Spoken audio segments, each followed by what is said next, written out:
ಅಂಧಾಭಿಮಾನಿಗಳೇ ನೀವೇನಾದರೂ ಅಶ್ಲೀಲ ಮೆಸೇಜ್ ಹಾಕಿ ಬೆದರಿಕೆ ಹಾಕೋ ಕೆಲಸ ಮಾಡಿದ್ರೆ ಒಂದು ಒಳಗಡೆಗೆ ಆಗ್ತಾರೆ.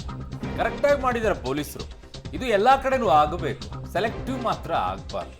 ಸೊ ಡಿ ಗ್ಯಾಂಗ್ ಅಭಿಮಾನಿಗಳಲ್ಲಿ ಒಬ್ಬರಾದಂಥ ಪಬ್ಲಿಕ್ ಟಿವಿ ಇದ್ರ ಬಗ್ಗೆ ವರದಿ ಪ್ರಸಾರ ಮಾಡಿತ್ತು, ಏನು ಮಾಡ್ತಾರೆ ನೋಡ್ತಾ ಇರಿ ಅಂತೇಳಿ. ಸೊ ಈಗ ಅದು ನಿಜವಾಗಿದೆ. ಕೆಲ ಫ್ಯಾನ್ಸ್ಗಳ ಅತಿರೇಕದ ವರ್ತನೆಯ ಬಗ್ಗೆ ವರದಿಯಾಗಿತ್ತು. ಸೊ ಈ ವರದಿಯ ಬಗ್ಗೆ ಈಗಾಗಲೇ ಕಂಪ್ಲೇಂಟ್ ಕೂಡ ಕೊಟ್ಟಿದ್ರು. ಅಶ್ಲೀಲ ಕಮೆಂಟು, ಬೆದರಿಕೆ ಹಾಕೋರಿಗೆ ಈಗ ಸಂಕಷ್ಟ ಫಿಕ್ಸು, ಯಾವ ಅನುಮಾನವೂ ಕೂಡ ಇಲ್ಲ. ಉಮಾಪತಿ ಮತ್ತು ಪ್ರಥಮ್ ಅವರಿಗೆ ಬೆದರಿಕೆಯನ್ನ ಫ್ಯಾನ್ಸ್ ಹಾಕಿದ್ರು. ಮಾಧ್ಯಮಗಳ ಮೇಲೂ ಕೂಡ ಬೆದರಿಕೆಯನ್ನ ಫ್ಯಾನ್ಸ್ಗಳು ಹಾಕಿದ್ರು. ಅಯ್ಯೋ ಹಾಕೊಳ್ಳಿ ಬಿಡಿ, ಏನಾಗೋದಿದೆ. ಸೊ ಅಂಧಾಭಿಮಾನಿಗಳ ಬುಡಕ್ಕೆ ಈಗ ಬಿಸಿನೀರನ್ನ ಇಟ್ಟಿದ್ದಾರೆ. ಹಾಕಿ ಬಿಸಿನೀರು ಇಡಬಾರ್ದು, ಕಾದ ಕೆಂಡವನ್ನ ಕರೆಕ್ಟಾಗಿ ಹಚ್ಚಬೇಕು. ಕಾದ ಕೆಂಡವನ್ನ ಕರೆಕ್ಟಾಗಿ ಹಚ್ಚಬೇಕು, ಅವಾಗ ಸರಿ ಆಗತ್ತೆ. ಇವತ್ತಿನ ಕಾಲ ಹೆಂಗೆ ಅಂದ್ರೆ ಒಳ್ಳೆಯವರ ಇರ್ಬೋದು, ದೇವ್ರಂತ ಮನುಷ್ಯ ನಾಯಂತ ಬುದ್ಧಿ ಅಂತಾರೆ. ಸೊ ಹಂಗೆ ಯಾವಾಗ ಬಿಟ್ಟಾಕಿ ಸರ್. ತಪ್ಪು ಮಾಡಿರೋರು, ನಾನು ಏಟು ಆರೋಪಿದು ನಾನು ನೋಡಿದ್ದೀನಿ. ಕೂತ್ರೆ ಜುಟ್ಟು, ನಿಂತ್ರೆ ಕಾಲು. ನನ್ನ ಅನುಭವ ಇದು. ಅಕ್ಷಮ್ಯ ಅಪರಾಧ ಅದು. ಆತ ಎಷ್ಟೇ ಬೇಡ್ಕೊಂಡ್ರು ಕೂಡ ಬಿಡ್ಲಿಲ್ಲ ಅಂತೇಳಿ. ಸರ್ ಯಾರೇ ಆ ಥರದ ಕೆಲಸ ಮಾಡಿದ್ರೆ ಖಂಡಿತವಾಗ್ಲೂ ಅವ್ರಿಗೆ ಗಲ್ಲಿಗೆ ಏರಿಸ್ಬೇಕಾಗ್ತದೆ. ಹೇಳ್ತೀನಿ, ಯಾರೋ ಉಮಾಪತಿ ಶ್ರೀನಿವಾಸ್ ಗೌಡನ್ಗೆ ಬಾಸು ನಮ್ಮನೆ ಬರೋಕಂತ ಬಾಸು ಅವನ್ನ ಕರ್ಸ್ಕೊತಾರೆ. ಉಮಾಪತಿನ ಬಾಸು ಅವ್ರ ಮನೆ ಹತ್ರ ಹೋಗಲ್ಲ.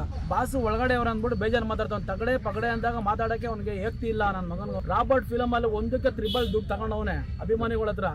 ಅವ್ನು ನೋಡಿ ಯಾರು ಬಂದಿಲ್ಲ ಫಿಲಮ್ಗೆ. ನಮ್ಮ ಬಾಸ್ನ ನೋಡಿ ಬಂದಿರೋದು ಅಭಿಮಾನಿಗಳು. ಸರ್ ಅವ್ನ ಮನೆ ಇರೋದು ಇಲ್ಲಿಂದ ಕರೆಕ್ಟಾಗಿ 500 ಮೀಟ್ರು. ಒಂದು ನಿಮಿಷಕ್ಕೆ ಅವ್ನಿಗೆ ಏನ್ ಬೇಕಾದ್ರೆ ಮಾಡ್ಬೋದು. ಬಾಸ್ ಒಳಗಡೆ ಅವರೇ. ನಮ್ಗೆ ಇವಾಗ ನೋವಿದೆ, ಅದನ್ನ ಮುಟ್ಟಕ್ಕಾಗಲ್ಲ. ಈಗ ಏನಂದ್ರೆ ಇವಾಗ ಏನಾದ್ರು ನಾವು ಮಾಡೋಕೆ ಹೋದ್ರೆ ಅವನೇ ತಿಕ್ಲಿಗೆ ನಮ್ಮನ್ನು ಏನು ಮಾಡಲ್ಲ ಅಂದ್ರು ಕೈ ಕುಕ್ಕೊಬಿಟ್ಟು ಡಿ.ಬಸ್ ಅಭಿಮಾನಿಗಳು ಹೊಡೆದ್ಬಿಟ್ರು ಅಂದ್ಬಿಡ್ತಾನೆ ಅವನು. ಸರ್ ನನ್ನ ಹೆಸರು ಚೇತನ್ ಅಂತ, ನಮ್ಮ ದರ್ಶನ್ ಅಭಿಮಾನಿ. ಅವತ್ತು ಅನುಕೂಲ ಸ್ಟೇಷನ್ ಹತ್ರ ಹೋಗಿದ್ದೆ. ಅಲ್ಲಿ ಒಂದು ತಪ್ಪ ಮಾತಾಡ್ಬಿಟ್ಟಿದ್ದೀನಿ. ಉಮಾಪತಿ ಶ್ರೀನಿವಾಸು ಪ್ರಥಮ್ಗೆ ಮಾತಾಡ್ಬಿಟ್ಟಿದ್ದೀನಿ. ಕಾನೂನು ಪ್ರಕಾರ ಏನಿದೆ ನಾನು ಅದಕ್ಕೆ ನಾನು ತಲೆ ಬಾಗ್ತೀನಿ. ನನ್ನ ಹತ್ರ ಏನೇ ಒಂದು ತಪ್ಪಾಗಿದ್ರು ನನ್ನ ಕ್ಷಮಿಸ್ಬಿಡಿ. ಯಾಕಪ್ಪ ಎಲ್ಲೋ ಹೋಗಿ ಏನೋ ಮಾಡ್ತೀನಿ ಅಂದಿದ್ರೆ ಸ್ವಲ್ಪ ದಿನ ಸಕ್ಕರೆ ಸಾಕು, ಮನೆಗೆ ಹೋಗ್ಬಿಟ್ಟು ಏನೋ ಮಾಡ್ತೀನಿ ಅಂದಿದ್ರಿ ಹೇಳಿ. ಅದೇ ಕ್ಯಾಮ್ರಾ ಕಂಡಾಗ ಮೈಕ್ ಸಿಕ್ಕಾಗ ಮಾತಾಡೋ ಪೌರುಷಗಳು ಪೊಲೀಸರ ಮುಂದೆ ತೋರಿಸಿ ನೋಡೋಣ. ನನ್ನ ಸಹೋದ್ಯೋಗಿ ನಾಗೇಶ್ ಇದ್ದಾರೆ. ನಾಗೇಶ್, ಇದು ಸೆಲೆಕ್ಟಿವ್ ಆಗಬಾರ್ದು. ಇದೇ ರೀತಿಯಾಗಿ ಹಲವು ಕಡೆಗಳಲ್ಲಿ ಹಲವರಿಗೆ ಇದೇ ರೀತಿಯಾದಂಥ ಬೆದರಿಕೆಗಳನ್ನು ಅಂಧಾಭಿಮಾನಿಗಳು ಅಂತ ಇವರೇ ಇವ್ರಿಗೆ ಸರಿಯಾಗಿ ಪಾಠ ಕಲಿಸುವಂಥ ಕೆಲಸವನ್ನು ಪೊಲೀಸರು ಮಾಡ್ತಾ ಇದ್ದಾರೆ ಅಂತ ಅನಿಸುತ್ತೆ. ಸೆಲೆಕ್ಟಿವ್ ಆಗಬಾರ್ದು ಅಂತ ಅಷ್ಟೇ ಅಲ್ವಾ ನಾಗೇಶ್? ಖಂಡಿತ ಅರುಣ್. ಈಗಾಗಲೇ ದರ್ಶನ್ ರೇಣುಕಾಸ್ವಾಮಿ ಕೇಸಲ್ಲಿ ಬಂಧನವಾದ ಬಳಿಕ ಅವರ ಅಭಿಮಾನಿಗಳು ಸೋಷಿಯಲ್ ಮೀಡಿಯಾಗಳಲ್ಲಿ ಬೆದರಿಕೆ ಹಾಕುವ ಕೆಲಸವನ್ನು ಮಾಡ್ತಾ ಇದ್ರು. ಯಾರು ದರ್ಶನ್ ವಿರುದ್ಧವಾಗಿ ಮಾತಾಡ್ತಾರೋ ಅವರಿಗೆ ಬೆದರಿಸುವ ಕೆಲಸವನ್ನು ಸೋಷಿಯಲ್ ಮೀಡಿಯಾದಲ್ಲಿ ಮಾಡುವ ಕೆಲಸವನ್ನು ನಿರಂತರವಾಗಿ ಮಾಡ್ತಾ ಇದ್ರು. ಹಾಗಾಗಿ ಈ ಒಂದು ಪ್ರಕರಣದಲ್ಲಿ ಈಗಾಗಲೇ ಜ್ಞಾನಭಾರತಿ ಪೊಲೀಸ್ ಠಾಣೆಯಲ್ಲಿ ಪ್ರಥಮ್ ಅವರು ಕೂಡ ನನಗೆ ನಿರಂತರವಾಗಿ ಕರೆಗಳನ್ನು ಮಾಡಿ ಬೆದರಿಕೆ ಹಾಕ್ತಾ ಇದ್ದಾರೆ ಅನ್ನುವಂಥ ಮಾಹಿತಿಯನ್ನು ನೀಡಿ ದೂರನ್ನು ಕೊಟ್ಟಿದ್ರು. ಆ ಪ್ರಕರಣಕ್ಕೆ ಸಂಬಂಧಪಟ್ಟಂತೆ ಜ್ಞಾನಭಾರತಿ ಪೊಲೀಸ್ ಠಾಣೆಯಲ್ಲೂ ಕೂಡ ಒಂದು FIR ಆಗಿತ್ತು ಅಭಿಮಾನಿಗಳ ಮೇಲೆ.